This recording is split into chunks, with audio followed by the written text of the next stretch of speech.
Uber has canceled their affiliate program. No more referral bonuses from Uber. That's what I'm hearing this afternoon.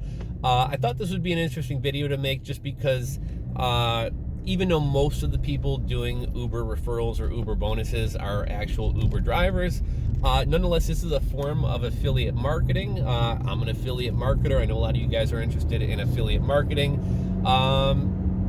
So I thought this would be an interesting video to make. And one thing I've talked about many times before on here is affiliate programs almost always get either get worse over time or go away completely. One of the kind of two of the common examples I always give is way back in the day, Netflix used to pay $25 per sign up, no credit card required. It was an amazing affiliate program. Once Netflix became a household name and everybody had Netflix and they didn't really need people like you and me promoting it, they began slashing the affiliate program, like lowering commissions, and it eventually completely did away with it.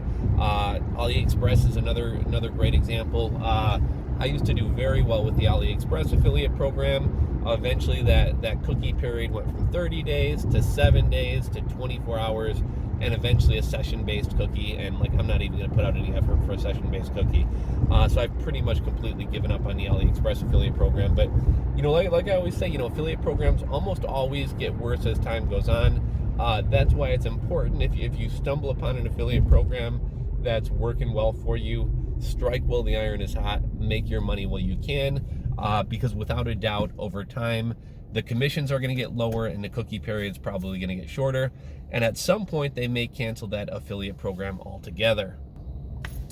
So to be quite honest with you, I'm not really sure exactly how the Uber referral program works. I think it is like if you are an Uber driver, if you're in the Uber affiliate program period, and you refer another person who signs up as a driver, you get some kind of fee. I'm not sure if it's $25, $50, whatever it is, but that's one of the programs that they had going. I actually initially heard about this. There's not really much information online. I think Uber sent out an email to either Uber drivers or anybody who's in the Uber referral program, because I initially heard about this from Rideshare Revolution. Rideshare Revolution is an Uber driver in Chicago, and I think he's also like a comedian. I think Uber is kind of his side gig or whatever, or maybe his full-time job, just so that he's got the flexibility to do his comedy thing.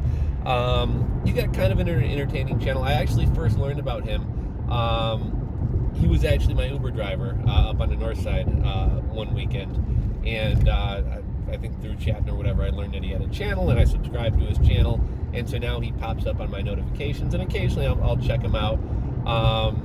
I'm not really into Uber, but I do follow the gig economy, and I think a lot of the legislation and things that are happening with Uber is kind of interesting, because even though it's kind of all about Uber and Lyft in the news, eventually that stuff is going to kind of carry over to the gig economy as a whole, as well as like anybody who has a business that hires freelancers or relies on freelancers. Kind of the main thing I wanted to talk about was kind of the Uber referral bonus and affiliate marketing, but just kind of interesting, just as kind of a side note, California recently passed that like AB 5 legislation. I believe the state of New York, or at the very least New York City, already considers Uber drivers to be employees, and there was kind of a big fight going on in California.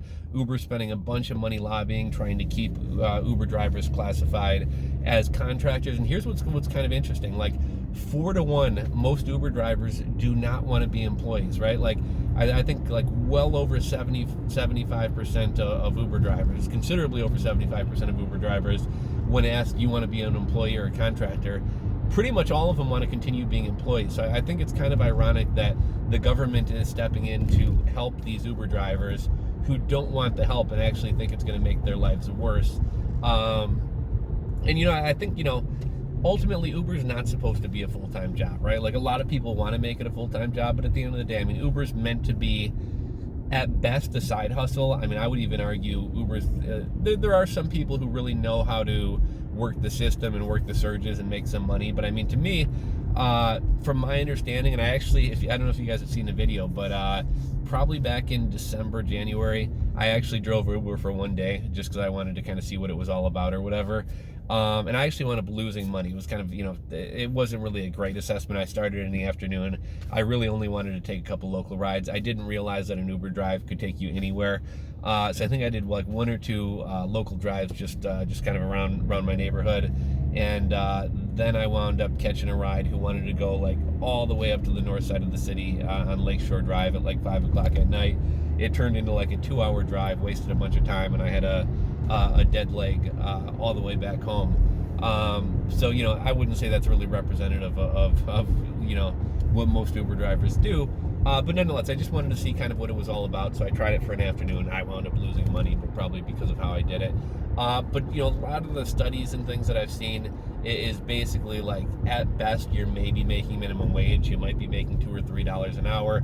You might even be breaking even when you consider all costs involved. And I think what Uber is like really perfect for is like, if you're short on rent and like you have to come up with $300 in the next 10 days, you can drive for Uber. It's almost in a sense like taking a cash advance out of your car, because you're really not making that much money. You're kind of sucking some of that future value out of your car. You're depreciating your car, but you're going to get that $300 that you need to make rent because your roommate's short on rent, or your roommate moved out on you, or whatever else. I'll link to the Rideshare Revolutions video that he posted today, because he kind of goes into all the details. It may only be select states. I know he was listing off like Virginia, no more rideshare referrals. This state, no more rideshare referrals. Although I imagine if it's going to a few states, I imagine it's going to pretty much go out to every state. And that really sucks for Uber drivers. I think pretty much all Uber drivers, to some extent, participate in the affiliate program. But this may be the death of like Uber YouTube channels. Oddly enough, you guys may or may not know about this. I tend to follow like all types of weird YouTube niches just because I find them interesting. But there's like a whole niche of channels around Uber driving. And like some of the channels are like rideshare news. Other channels are kind of like rideshare vlogs. Some of the funnest channels, but the ones that tend to get shut down, are when people actually like play game shows with their passengers, or record their passengers, or do pranks. There's that man, what's his name, like Asian Andy or something like that. Asian Andy used to do a really cool thing where he would live stream himself doing Uber rides, and he does this like weird kind of thing like in public and stuff, but he did it with his Uber riders too. And basically he's got like a speaker, and somehow he's got it set up through Streamlabs to where people can do a super chat, and I think as long as you donate $2 or whatever, your comment will be read through the speaker. So imagine he's got a cart full of Uber riders, and all of a sudden there's like a beep. It's like, hey Andy, I found your skid marked underwear on the floor. Please make sure to put them away next. People just leave kind of like stupid comments or whatever, and it's kind of entertaining. I think he actually got kicked off of Uber because that's kind of against Uber policies doing that. But all the kind of fun channels that pop up wind up getting suspended and going away. But anyhow, there's this like niche of YouTube channels about rideshare driving, and I noticed like a lot of it's very like kind of combative, and like a lot of them like hate each other and things like that. But I know Rideshare Revolution was kind of picking at there's another YouTuber by the name of Rideshare Hub, and a lot of the other rideshare drivers hate on him. I think partly it might be jealousy because he's got a bigger channel than some of the other guys. But what most people seem to kind of knock him for is apparently, and again, I don't get this deep into it and follow all this, but apparently he doesn't really drive for Uber. I think he got busted out. He did some kind of screen share, and people could see from something on his account that he's never actually done a single ride. And he has this channel, which I don't think there's necessarily anything wrong with having a channel about being an Uber driver, even if you're not an Uber driver. If you want to share news and kind of talk about the industry and the gig economy and things like that, that's fine. I think where people kind of get annoyed by it or get kind of pissed off by it is that he claims to be a driver and it's so hard being an Uber driver. I had the worst ride, and the guy doesn't even really drive. And I think Rideshare Revolution, who really hates this guy, he's always calling him McLovin. Rideshare Revolution kind of busted him out for this, and I noticed on his channel after that, like anytime he put up his video right away, there'd be a bunch of comments like, yeah, that would be interesting that would really affect you if you actually drove. But pretty much his channel, from what I understand, or from what Rideshare Revolution says, his channel pretty much exists solely for being a part of the Uber affiliate program, or getting the Uber referrals.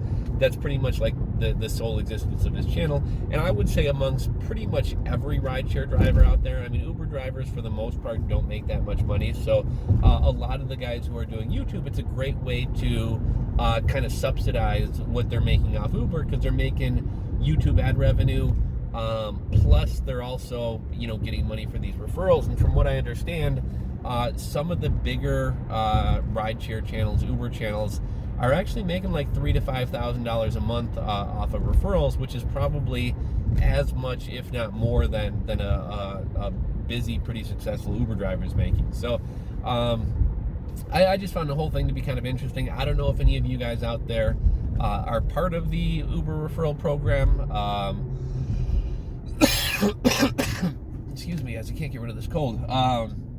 I don't know if any of you guys are Uber drivers, if any of you guys participate in the referral program, but just heard about this today, thought it was worth sharing with you guys. So if you guys have anything to add, go ahead and do so in the comment section below. If you enjoyed this video, give it a thumbs up. If you're not subscribed, hit that subscribe button down below, and I'll catch you guys on the next one.